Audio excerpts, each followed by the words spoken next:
As-tu déjà ressenti que certaines personnes se moquent de toi simplement pour voir jusqu'où tu peux aller?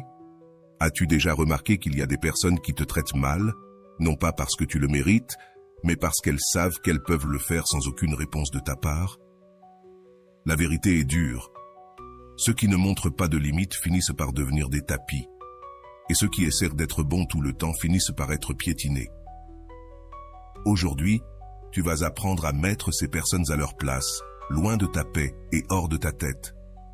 Cette vidéo ne parle pas de vengeance ou de colère, mais de fermeté, de froideur au moment approprié et de respect sans avoir à crier. Si tu en as marre d'être toujours la cible facile, il est temps de renverser la situation de manière intelligente. Reste avec moi jusqu'à la fin, car le dernier point est le plus puissant contre eux. Le respect se termine lorsque tu te tais trop. Il existe une ligne très fine entre être patient et devenir un paillasson pour les autres. Beaucoup de gens confondent être poli avec accepter n'importe quoi, et c'est là que réside le danger. Quand tu te tais, trop souvent, les gens commencent à penser qu'ils peuvent faire ce qu'ils veulent avec toi. C'est comme si tu donnais un feu vert au manque de respect, sans même t'en rendre compte. Le stoïcisme ne préconise pas de tout accepter sans réagir, bien au contraire. Les anciens stoïciens comme Sénèque et Marc Aurèle parlaient de vivre avec dignité et de défendre ce qui est juste. Ils ont compris qu'il y a des moments où rester silencieux n'est pas de la sagesse, mais simplement renoncer à ta valeur. Pense à toutes les fois où tu es resté silencieux quand quelqu'un a franchi la ligne avec toi.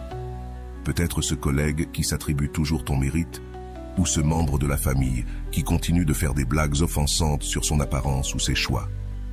À ce moment-là, tu t'es dit qu'il valait mieux ne pas faire de scandale, mais à l'intérieur de toi, quelque chose se brisait chaque fois que tu restais silencieux. Quand tu ne mets pas de limite, tu envoies un message très clair au monde. Tu peux me traiter comme tu veux, j'accepte. C'est comme si tu portais un panneau invisible qui dit « passe ici » et les gens passeront. Pas parce qu'ils sont mauvais, mais parce qu'ils ont vu que c'était acceptable. Le premier pas pour changer cela est de comprendre que parler quand c'est nécessaire n'est pas être impoli ou confrontatif. C'est simplement prendre une position, répondre de manière calme et directe, comme « je n'aime pas que tu me parles comme ça » ou « je préférerais que tu ne fasses pas ce genre de commentaires en ma présence ». Cela peut faire toute la différence. Tu ne les attaques pas, tu établis des limites. Avant de continuer, je te serais reconnaissant si tu mets un j'aime à la vidéo, cela m'aiderait à continuer de diffuser cette philosophie. Si tu n'es pas encore abonné, je te recommande de t'abonner et d'activer la cloche pour ne manquer aucune vidéo. Beaucoup de gens restent silencieux par peur. Peur de ne pas être aimé, peur du conflit, peur de perdre des relations. Mais quel genre de relation préserves-tu quand tu réprimes ta propre voix? Une relation fondée sur une version fausse de toi, où ton inconfort n'a vraiment aucune importance. Est-ce que cela en vaut la peine?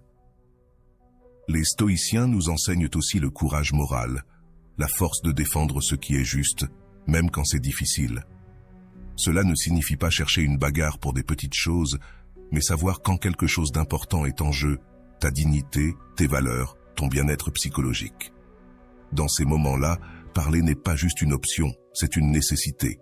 Certaines personnes restent silencieuses, pensant qu'elles évitent les problèmes, sans se rendre compte qu'elles ne font que reporter et aggraver le problème.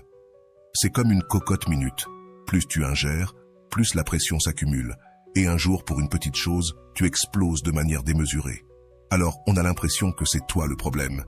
Alors qu'en réalité, tu as juste atteint ta limite après beaucoup d'abus. Une autre erreur commune est de penser que les gens remarqueront ton malaise sans que tu dises quoi que ce soit. Si je reste silencieux, ils comprendront que cela ne me plaît pas.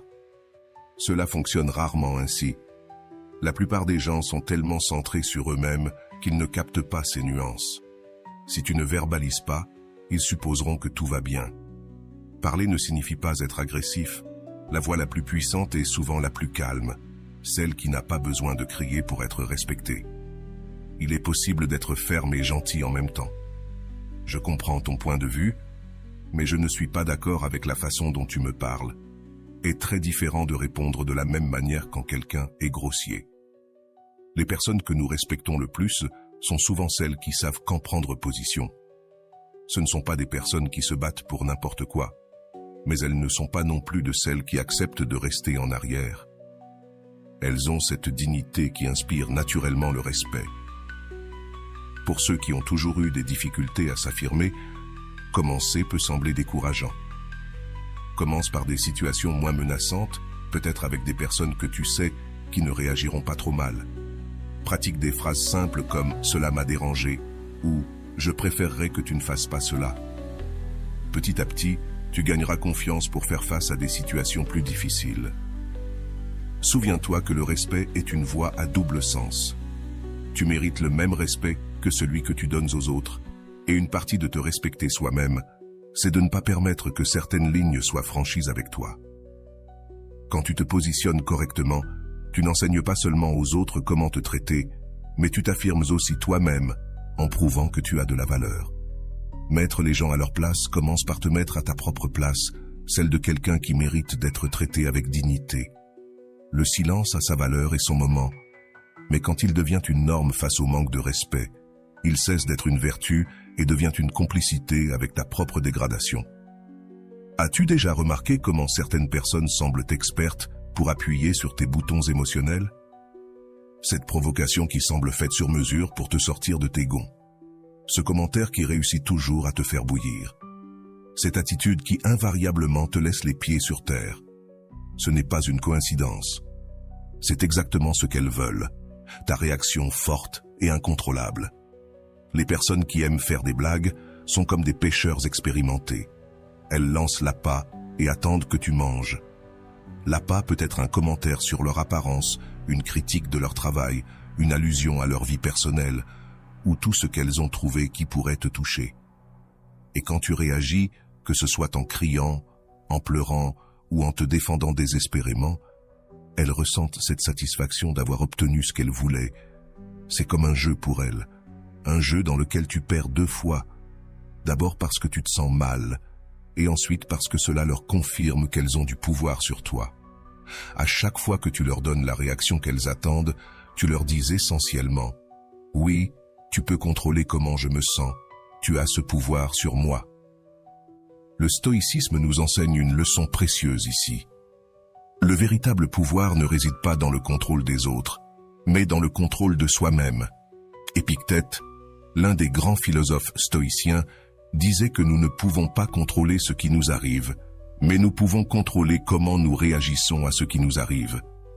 Et c'est cette réponse, ou son absence, qui détermine qui est réellement aux commandes.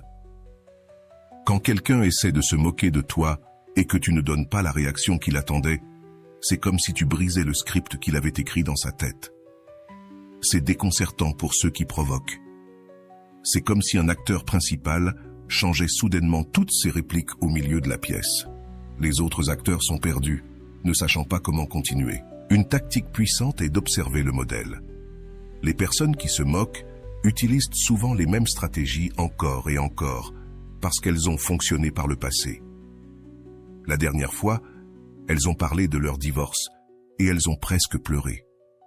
Quand elles mentionnent qu'elles ont pris du poids, elles deviennent rouges de colère. Si tu reconnais le modèle, tu peux te préparer, comme un combattant qui connaît déjà les mouvements de son adversaire. Tu ne seras pas pris au dépourvu. Il vaut la peine de se demander pourquoi certaines personnes ont ce besoin de provoquer. Souvent, cela vient du fait qu'elles se sentent petites, incertaines ou inadaptées. Rabaisser les autres crée une illusion temporaire de supériorité. Comprendre cela ne justifie pas leur comportement, mais cela peut t'aider à ne pas le prendre de manière personnelle. Le problème vient d'eux, pas de toi. La meilleure défense contre la provocation est de développer ce que les stoïciens appellent une forteresse intérieure. Ce centre tranquille à l'intérieur de toi qui n'est pas facilement secoué par des paroles ou des actions extérieures. Pense à cela comme à un château avec de lourdes murailles. C'est toi qui décides qui et quoi peut entrer. Les paroles d'un provocateur sont comme des flèches qui frappent tes murs, mais elles ne peuvent pas pénétrer, à moins que tu n'ouvres les portes. Cela ne signifie pas être complètement indifférent ou ne rien ressentir. Les sentiments sont naturels. La croyance réside dans le fait de ne pas permettre à ces sentiments de te pousser à réagir de manière automatique et nuisible. Tu peux sentir la colère monter, la reconnaître, et pourtant choisir une autre réponse ou choisir de ne pas répondre. Une technique pratique est ce que les psychologues appellent la distanciation psychologique. Lorsque quelqu'un se moque de toi, imagine que tu observes la scène de loin, comme si c'était un film sur une autre personne. Ou imagine comment tu raconterais cette situation à un ami dans une semaine. Cette petite distance mentale peut faire toute la différence dans ta réaction. Une autre approche efficace consiste à répondre avec une curiosité authentique plutôt qu'avec défensive. Si quelqu'un fait un commentaire pour te provoquer, au lieu de riposter, tu peux demander calmement « C'est intéressant que tu dises cela. Qu'est-ce qui te fait penser ainsi ? Ou pourquoi crois-tu que cela serait important pour moi ?» Cela désarme souvent le provocateur qui s'attend à du drame et du conflit, pas à une conversation rationnelle. Avec le temps, les personnes qui cherchent des réactions fortes finissent par perdre de l'intérêt pour ceux qui ne réagissent pas comme elles l'attendaient.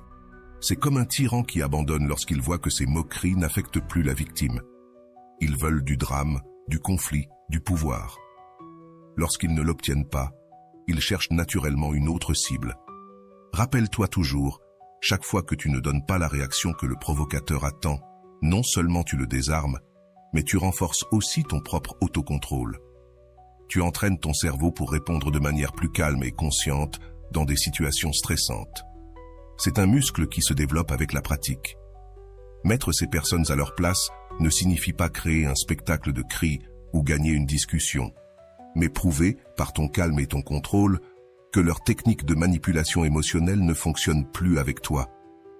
Et il n'y a rien de plus frustrant pour un manipulateur que de se rendre compte qu'il a perdu son principal outil de contrôle. Ta réaction. Couper la portée émotionnelle de ceux qui te provoquent. Tu connais cette sensation de ne pas pouvoir arrêter de penser à ce que quelqu'un t'a dit ? On dirait que leurs paroles résonnent dans ta tête comme une chanson qui ne part pas. La personne t'a parlé le matin, mais il est déjà soir, et tu es encore en train de réfléchir, d'imaginer des réponses, sentant une pression dans ton estomac. Cela se produit parce que, sans le vouloir, tu lui as donné une grande portée émotionnelle dans ta vie. La portée émotionnelle est comme une télécommande que tu remets aux autres. Plus tu donnes de contrôle, plus ils peuvent t'affecter. Certaines personnes ont un contrôle qui fonctionne à des kilomètres de distance. Elles n'ont même pas besoin d'être présentes pour perturber ta paix. Il suffit que tu les rappelles à ton esprit ou que tu te souviennes de ce qu'elles ont dit et ta journée est ruinée. Les stoïciens savaient que ce genre de pouvoir que nous donnons aux autres est un choix, même s'il est inconscient. Marc Aurèle disait quelque chose comme « Tu as du pouvoir sur ton esprit, pas sur les événements extérieurs. Prends-en conscience et tu trouveras la force. » C'est l'une des leçons les plus précieuses que nous puissions apprendre. Personne n'a accès direct à nos émotions, sauf si nous le permettons. Couper la portée émotionnelle de quelqu'un ne signifie pas ignorer complètement cette personne ou faire semblant qu'elle n'existe pas. Cela signifie créer une sorte de filtre entre ce qu'elle fait et ce que tu ressens.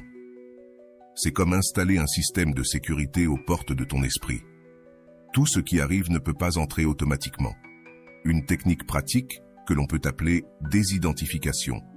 Quand quelqu'un fait un commentaire négatif sur toi, au lieu de penser « il m'a traité d'incompétent », essaie de reformuler cela comme « il a exprimé une opinion sur ma compétence ». Tu vois la différence ? Dans le premier cas, tu acceptes le jugement comme une vérité sur toi-même. Dans le second, tu le vois comme une simple opinion extérieure qui peut ou non avoir un fondement. Trop souvent, nous donnons trop de portée émotionnelle à des personnes que nous connaissons à peine. Ce commentaire négatif d'un collègue avec qui tu parles à peine, la critique d'un parent éloigné que tu vois une fois par an, l'opinion de quelqu'un sur les réseaux sociaux qui ne connaît même pas ton nom complet. Pourquoi laisser ces personnes occuper tant de place dans ta tête ? Une question puissante à se poser lorsque quelqu'un t'affecte trop est « Cette personne a-t-elle gagné le droit d'avoir un tel impact sur ma vie ?» Les personnes qui t'aiment, te respectent et te veulent du bien méritent d'être écoutées, même lorsqu'elles disent des choses difficiles. Mais lorsque quelqu'un te rabaisse constamment ou se moque de toi, il ne mérite probablement pas ce privilège. La portée émotionnelle concerne aussi le temps que tu donnes à certaines pensées. Lorsque quelqu'un se moque de toi, il est normal que l'impulsion première soit la colère ou la douleur. Mais tu peux choisir de ne pas nourrir ces sentiments. Comme le dit le proverbe, tu ne peux pas empêcher les oiseaux de voler au-dessus de ta tête, mais tu peux empêcher qu'ils n'y nichent. Les pensées arrivent, mais elles ne doivent pas rester. Une pratique efficace est de fixer un temps limité pour réfléchir aux provocations. Dis-toi, je vais me permettre 5 minutes pour être en colère à ce sujet, puis je vais passer à autre chose. Mets une alarme si nécessaire. Lorsque le temps est écoulé, change consciemment de focus en te dirigeant vers quelque chose de productif ou de agréable. Au début, cela peut sembler artificiel, mais avec le temps, cela deviendra naturel. Un autre aspect important est de ne pas partager les moqueries que tu as reçues avec tout le monde. Lorsque quelqu'un t'offense et que tu en parles à 10 personnes différentes, c'est comme donner à l'offense 10 vies nouvelles à chaque fois que tu répètes ce qui s'est passé. Tu revivras les émotions négatives. Si tu ressens le besoin de te défouler, choisis 1 ou 2 personnes en qui tu as confiance. Partage-le une fois et essaie de mettre un terme à cela. Les réseaux sociaux méritent une attention particulière en ce qui concerne la portée émotionnelle. Si tu remarques que certaines personnes en ligne réussissent toujours à te déprimer, il est temps d'utiliser les ressources technologiques à ton avantage. Mute, désabonne-toi. Imiter ces interactions n'est pas de la lâcheté, c'est un soin de soi intelligent. Comme dirait un stoïcien moderne, pourquoi garder les portes de ton esprit ouvertes à ceux qui n'apportent que des ordures? Rappelle-toi aussi que beaucoup de moqueries ne parlent pas vraiment de toi. Les personnes qui se moquent toujours des autres projettent souvent leurs propres insécurités et frustrations. Lorsque tu comprendras cela, tu pourras regarder la provocation avec une distance émotionnelle. Cette personne doit être en train de lutter contre ses propres démons pour avoir besoin de me parler ainsi. Couper la portée émotionnelle est une compétence qui se développe avec la pratique. Parfois, tu échoueras, tu accordes trop d'importance à ceux qui ne la méritent pas, tu réfléchiras à des mots que tu devrais laisser partir, et c'est bien. L'important est de réaliser quand cela se produit et de ramener doucement ton attention à ce qui compte vraiment dans ta vie. Avec le temps, tu remarqueras un changement incroyable. Les personnes qui pouvaient jadis ruiner ta journée avec une simple phrase perdront ce pouvoir. C'est comme si la batterie de la télécommande se déchargeait. Elles peuvent encore appuyer sur les boutons, mais cela ne fait rien. Et il n'y a pas de sentiment plus libérateur que celui-là. Ne sois pas permissif, exige des limites. Il y a une grande différence entre être une personne calme et être une personne permissive. Être calme signifie que tu choisis tes moments avec sagesse, que tu ne te laisses pas stresser par n'importe quoi. Être permissif, c'est accepter tout, même ce qui te fait mal ou te diminue. Beaucoup de gens confondent ces deux concepts. La permissivité envoie un message silencieux au monde. Tu peux faire avec moi ce que tu veux. C'est comme laisser la porte ouverte dans un quartier dangereux et espérer que personne ne va entrer. Cela ne fonctionne pas ainsi. Les personnes qui franchissent les limites sont comme l'eau. Elles cherchent toujours le chemin de la moindre résistance. Si tu es la personne qui résiste le moins, c'est là que tout le monde ira. Les stoïciens avaient un mot important dans leur vocabulaire, dignité. Pour eux, vivre dignement signifiait être fidèle à ses propres valeurs, ne pas se rabaisser, ne pas accepter d'être traité comme moins que soi. Cela n'a rien à voir avec l'orgueil ou la vanité, cela a à voir avec le respect de soi-même. Exiger des limites ne signifie pas devenir une personne agressive ou conflictuelle. En fait, les limites les plus efficaces sont souvent communiquées avec calme et fermeté. Dire « je n'accepte pas qu'on me traite ainsi » d'une voix calme et décidée a beaucoup plus d'impact que des cris ou des menaces. La véritable autorité n'a pas besoin de faire du bruit pour être reconnue. Une erreur courante est de penser que poser des limites fera que les gens t'aimeront moins. En réalité, c'est exactement le contraire. Les personnes qui établissent des limites claires sont souvent plus respectées. Pense aux personnes que tu admires le plus. Elles sont probablement celles qui n'acceptent pas n'importe quoi et qui ont des principes clairs sur la manière dont elles doivent être traitées. Pourquoi tant de personnes ont-elles des difficultés à poser des limites? C'est souvent par peur. Peur du rejet, peur du conflit, peur de perdre des relations. Mais quel type de relation perds-tu quand tu demandes simplement à être traité avec respect? Une relation qui dépend de ta dégradation, vaut-elle vraiment la peine d'être conservée? Une question importante à se poser est: quel est le coût de ta permissivité? Lorsque tu laisses quelqu'un franchir tes limites encore et encore, tu n'affectes pas seulement cette relation en particulier, tu t'envoies aussi un message à toi-même. Tes besoins et tes sentiments ne sont pas si importants. Cela érode peu à peu ton estime de toi, comme l'eau qui érode lentement une pierre. Beaucoup de personnes permissives ont été enseignées dès leur jeune âge qu'exprimer de l'inconfort ou du mécontentement était source de conflits ou de problèmes. Peut-être que tu as grandi en entendant des phrases comme « Cela n'a pas d'importance »,« Cela ne vaut pas la peine de se battre »,« C'est comme ça ». Ces messages t'ont peut-être convaincu que tout accepter est une vertu, alors qu'en réalité cela peut être autodestructeur. Poser des limites, c'est comme cultiver un jardin. Si tu ne mets pas de clôture, n'importe qui peut marcher sur tes fleurs. Si tu ne retires pas les mauvaises herbes, elles étouffent les plantes que tu as cultivées. Les limites saines ne sont pas des murs infranchissables qui t'isolent du monde. Ce sont des clôtures qui délimitent clairement où commence et où finit ton espace personnel. Une technique pratique pour commencer à poser des limites est d'utiliser des phrases à la première personne. Je me sens irrespecté lorsque tu te moques de mon travail. Je ne me sens pas à l'aise avec ce type de commentaire. Pour moi, il n'est pas acceptable qu'on me parle sur ce ton. Cela permet de communiquer tes limites sans accuser ou attaquer l'autre personne, ce qui réduit les risques de réaction défensive. Une autre approche efficace consiste à établir des conséquences claires et à t'y tenir. Si tu dis « la prochaine fois que cela arrive, je mettrai fin à la conversation » ou « si ce comportement continue, je devrais réévaluer notre relation », tu dois être prêt à aller jusqu'au bout. Les limites sans conséquence ne sont que des suggestions que les personnes manipulatrices adorent ignorer. Il est également important d'être précis concernant tes limites. Ne me traite pas mal est trop vague. Différentes personnes peuvent comprendre ce trouble de différentes manières. Je n'accepte pas qu'on me crie dessus, ou je ne veux plus entendre des commentaires sur mon poids, sont des limites claires qui ne laissent pas place à des interprétations commodes. N'oublie pas que poser des limites est un processus, pas un événement unique. Les gens peuvent tester tes nouvelles limites pour voir si tu es réellement engagé avec elles. Il est courant d'avoir des résistances au début. Tu es trop sensible. Ce n'était qu'une blague. Tu as changé. Ce sont des tentatives de revenir au schéma précédent de permissivité. Reste ferme. La beauté des limites exigeantes, c'est qu'avec le temps, tu en auras de moins en moins besoin.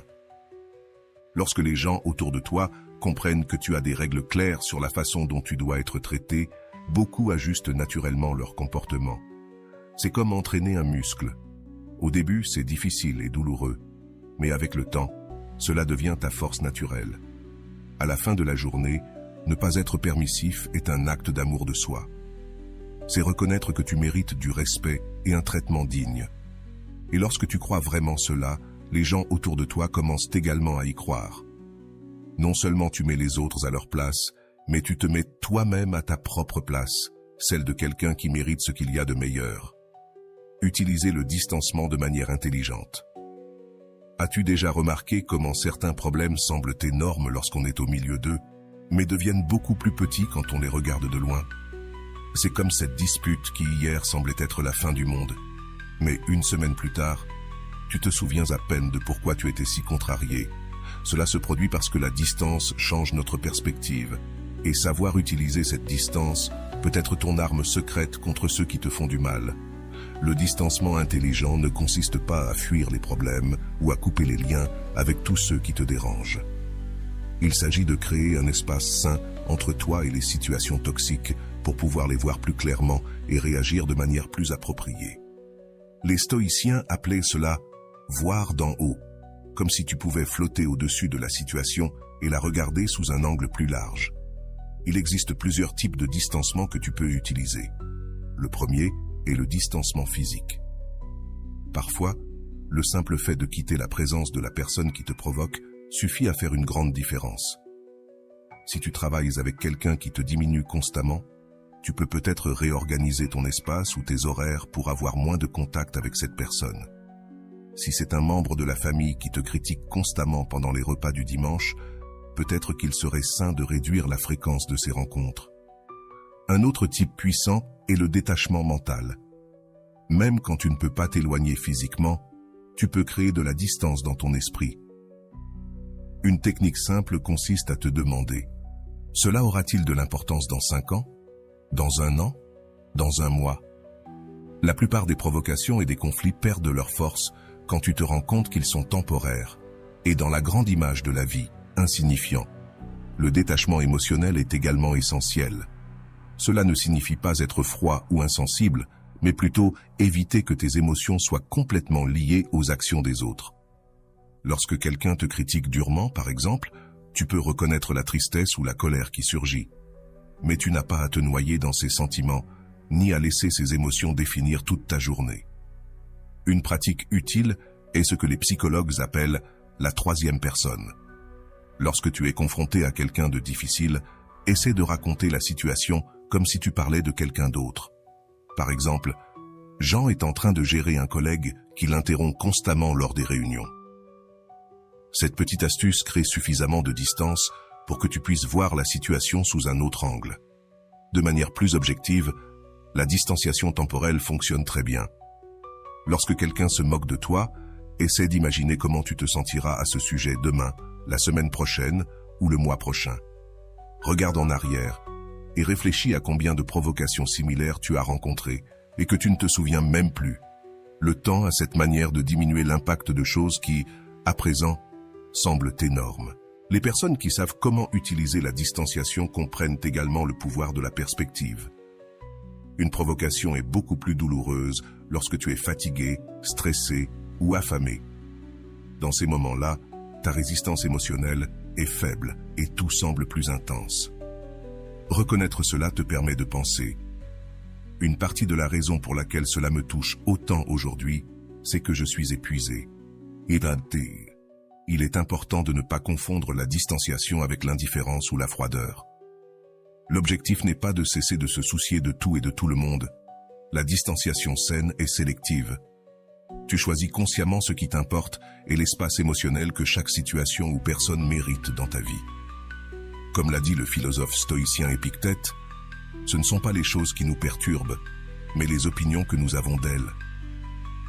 Une manière pratique de créer de la distance est la technique de l'observateur. Lorsque tu te retrouves dans une situation difficile, imagine-toi comme un scientifique qui observe la scène avec intérêt, mais sans jugement.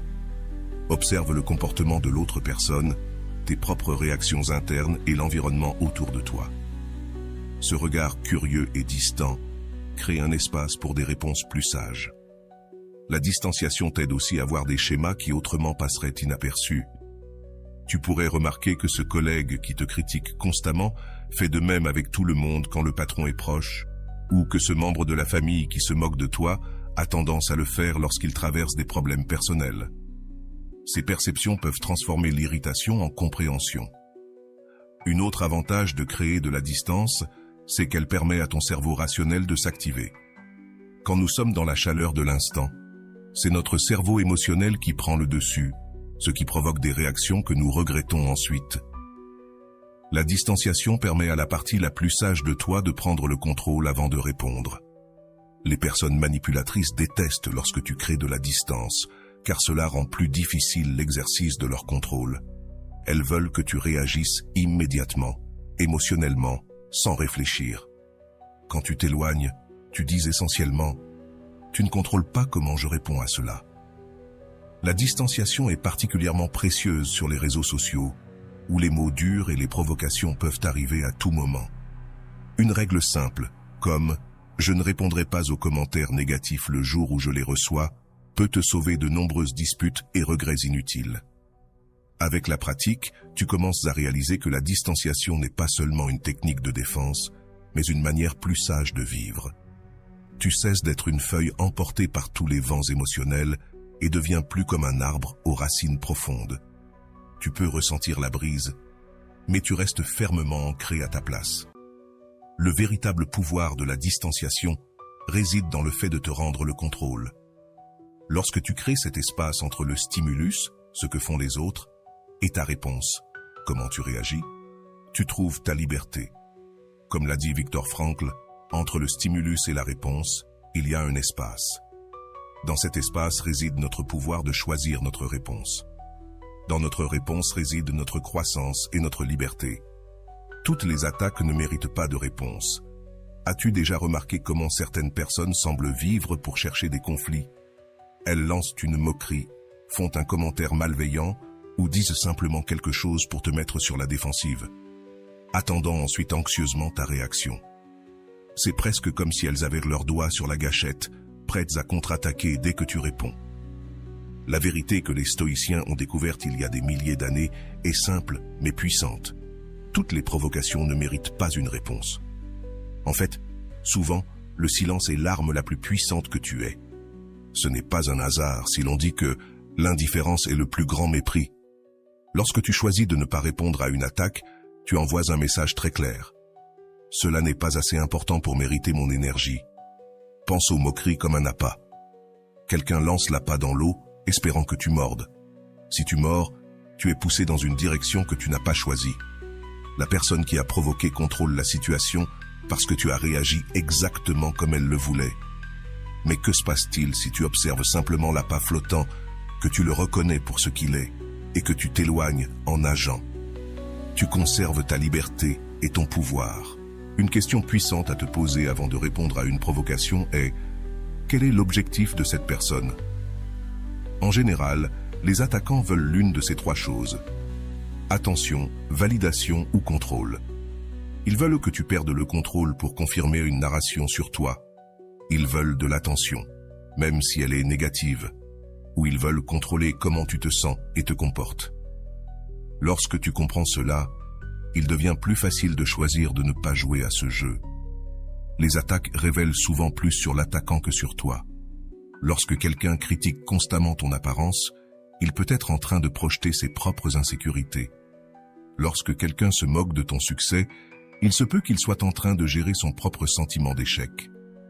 Voir les attaques sous cette perspective t'aide à ne pas les prendre personnellement, même lorsqu'elles sont dirigées contre toi. Il y a une différence importante entre ignorer une attaque et l'absorber passivement. Ignorer consciemment est un choix actif. Tu vois l'attaque, tu la reconnais pour ce qu'elle est, et tu choisis qu'elle ne mérite aucune réponse. C'est différent de simplement avaler l'offense et de laisser cela te faire du mal intérieurement, tout en souriant à l'extérieur. L'une est de la force, l'autre de la répression. Une technique pratique pour décider ce qui mérite une réponse est ce que nous pourrions appeler un filtre de pertinence. Demande-toi, cette personne est-elle importante dans ma vie? Cette opinion provient-elle de quelqu'un dont je valorise le jugement?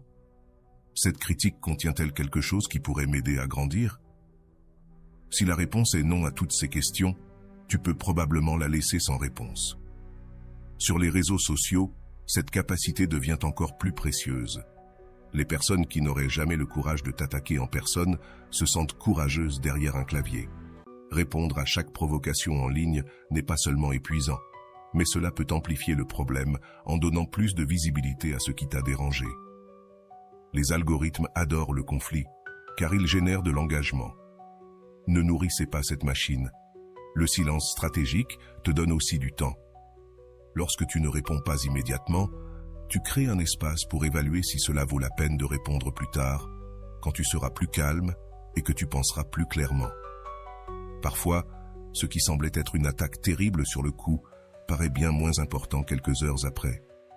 D'autres fois, tu trouves une réponse beaucoup plus efficace que celle qui t'est venue à l'esprit initialement.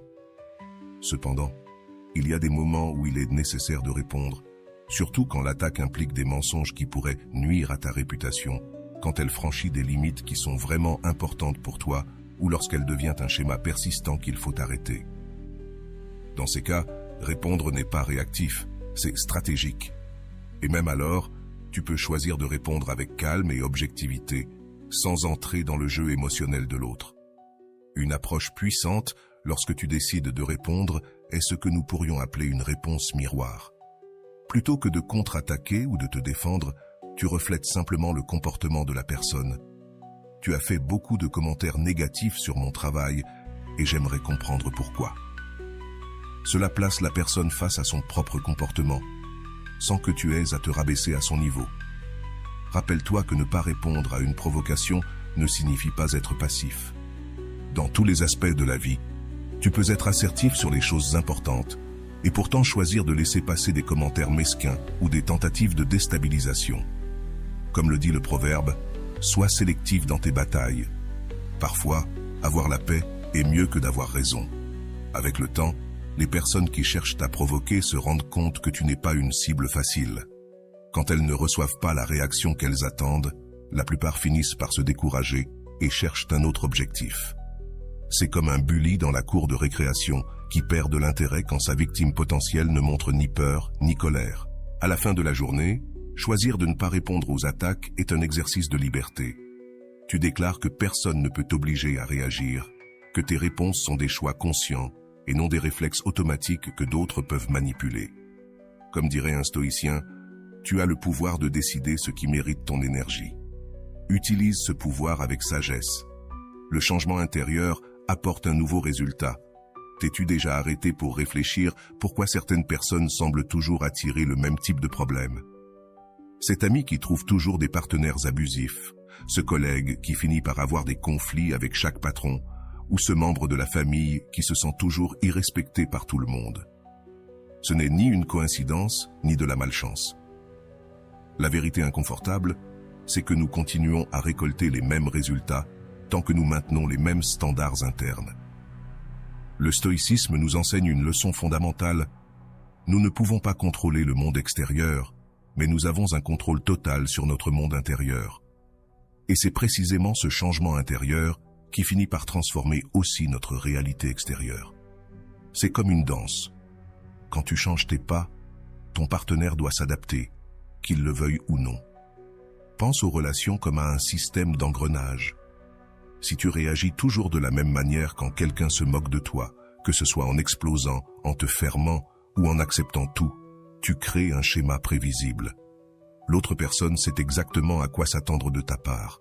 C'est confortable pour elle, même si c'est douloureux pour toi. Mais que se passe-t-il quand tu changes une pièce de cet engrenage? Tout le système doit se réorganiser. Beaucoup de gens passent des années à se plaindre d'être maltraités, mais ils continuent d'offrir le même comportement qui permet ce traitement. C'est comme se plaindre qu'il pleuve à l'intérieur sans jamais réparer le trou dans le toit. La pluie ne s'arrêtera pas juste parce que tu te plains. Il faut boucher le trou. Un des changements internes les plus puissants que tu puisses faire est de revoir tes limites. Si, jusqu'à aujourd'hui, tu t'es laissé interrompre, qu'on te parle de façon moqueuse, qu'on ignore tes besoins, le changement commence lorsque tu décides intérieurement que cela n'est plus acceptable. Ce n'est pas une question de confronter les autres, c'est une question de confronter d'abord tes propres standards d'acceptation. Une autre transformation essentielle se produit dans ton auto-image. Souvent, nous acceptons le mauvais traitement parce qu'au fond, nous ne croyons pas mériter mieux. Qui suis-je pour exiger du respect? Pensons-nous, cette croyance est souvent tellement ancrée que nous ne nous rendons même pas compte qu'elle est là, qu'elle guide nos réactions. Changer la façon dont tu te perçois change aussi la façon dont les autres te voient. Les relations fonctionnent comme des miroirs. Elles reflètent ce que nous projetons. Si tu projettes l'idée que ton temps n'est pas précieux, les gens traiteront ton temps comme s'il ne valait rien. Si tu projettes que tes opinions sont superflues, personne ne prendra la peine de les écouter. Ce n'est pas de la magie, c'est simplement le fonctionnement des interactions humaines. Une pratique transformante est ce que l'on pourrait appeler un essai mental. Avant de te retrouver dans des situations où on te manquerait de respect, imagine-toi réagissant différemment.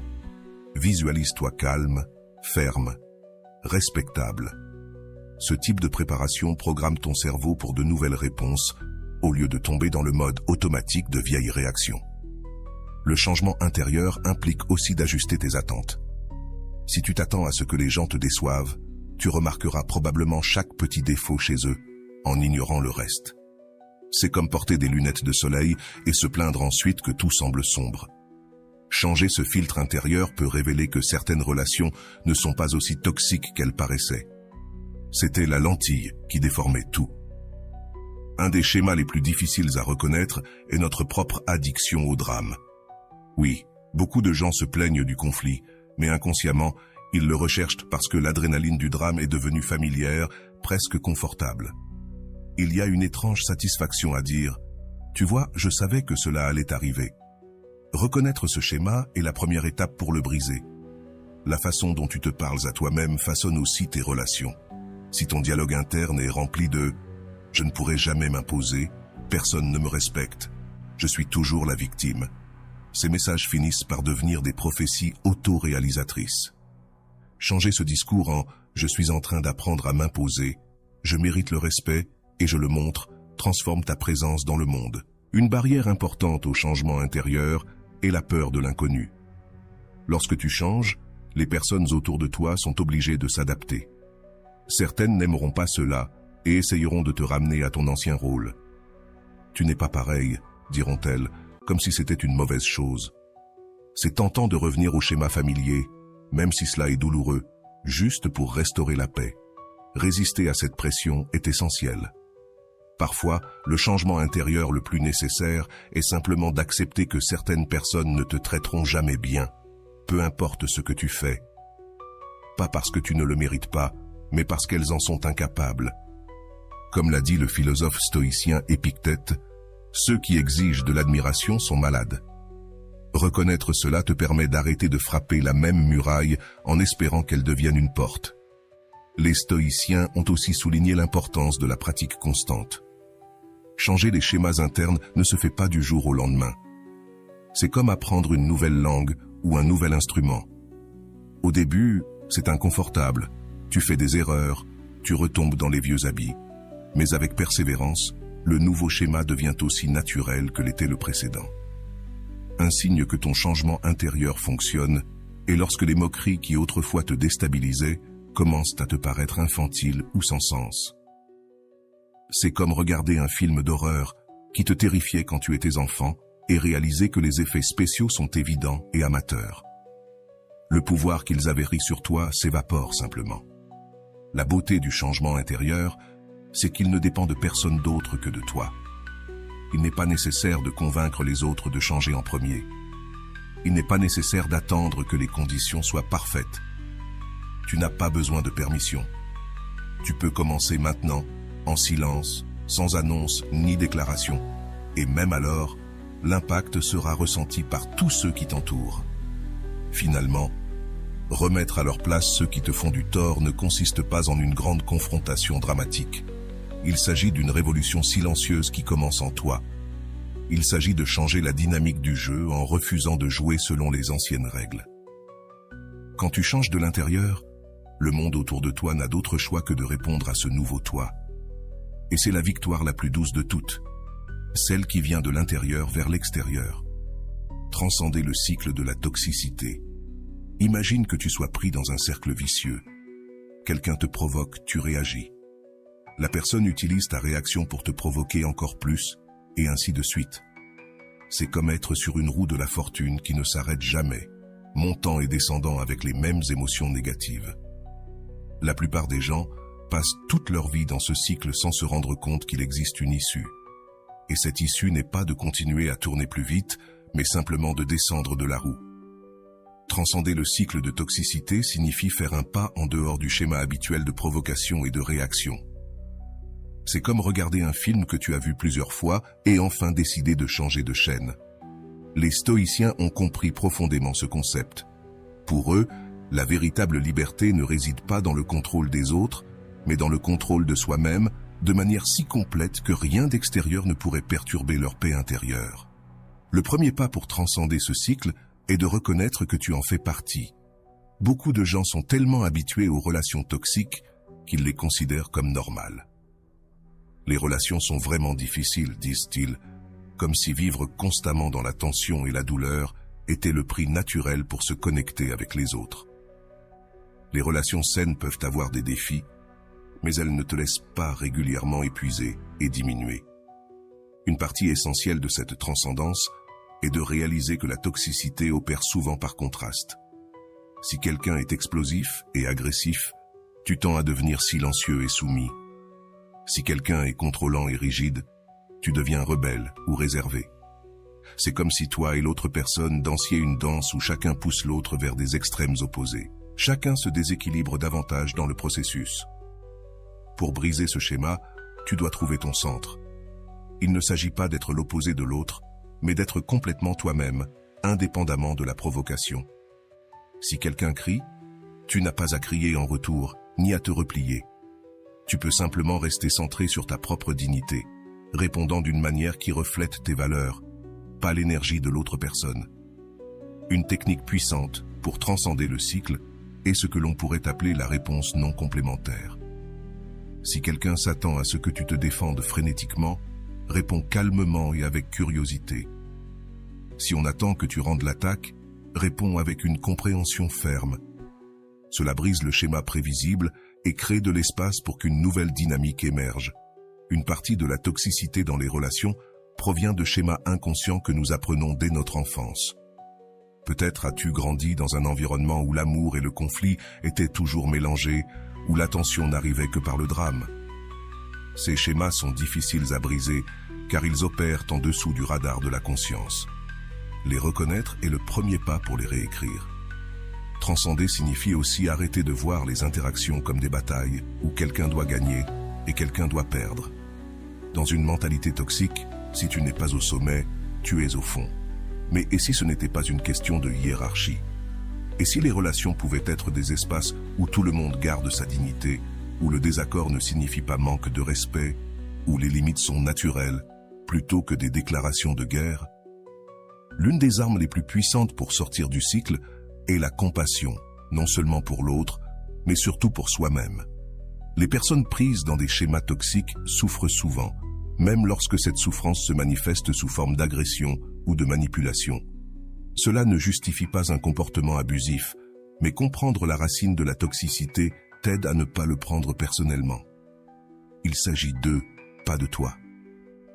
Une autre clé de la transcendance est de reconnaître que certaines personnes sont tellement profondément prises dans leur propre cycle qu'elles ne peuvent pas se relier de manière différente. Peu importe combien tu changes, elles continueront dans le même schéma.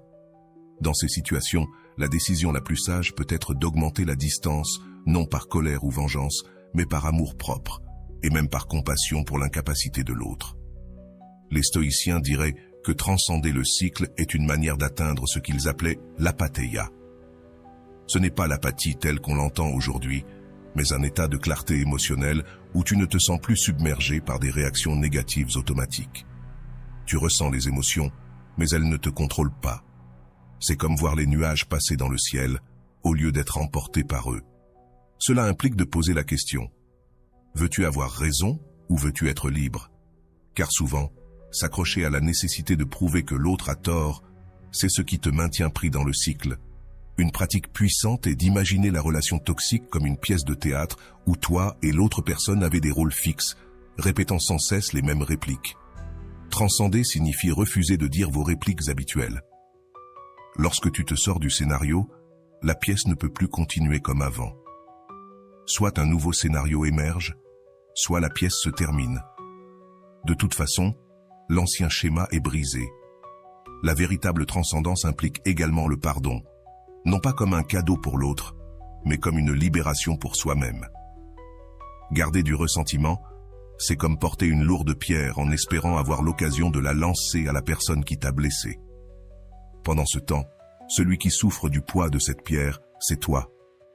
Pardonner ne signifie pas approuver ce qui a été fait, mais lâcher la pierre et continuer ton chemin plus léger. En fin de compte, transcender le cycle de la toxicité est l'étape la plus puissante pour mettre ceux qui te blessent dans leurs propres chaussures, non pas par confrontation directe ou stratégie de contrôle, mais par un changement si fondamental dans la manière dont tu te relies aux autres, que la vieille dynamique ne trouve plus d'espace pour s'accrocher à vous. C'est comme si tu avais pris un autre avion, où ces vieilles armes ne peuvent plus t'atteindre. Et peut-être que cette leçon est la plus grande que le stoïcisme nous enseigne sur le traitement des personnes difficiles. La véritable victoire n'est pas de changer l'autre, mais de te changer toi-même de manière si profonde que tu deviens incassable, non pas par dureté ou froideur, mais par une sagesse si enracinée que les tempêtes passent et que tu restes serein dans la connaissance de ta propre valeur. La liberté ne commence pas lorsque tu contrôles les autres, mais lorsque tu maîtrises ta propre réaction. Le moment où tu réalises que personne ne peut occuper un espace dans ta tête sans ton consentement, tu auras gagné toutes les batailles, même avant qu'elles ne commencent. Et voilà, j'espère que vous avez trouvé beaucoup de valeur dans cette vidéo. Merci d'être resté jusqu'à la fin de cette vidéo, j'adore quand vous faites ça. Si vous voulez une autre vidéo sur ce sujet, écrivez en commentaire, j'en veux encore plus. J'espère vous revoir dans une autre vidéo. Merci pour ton temps, prends soin de toi et à bientôt.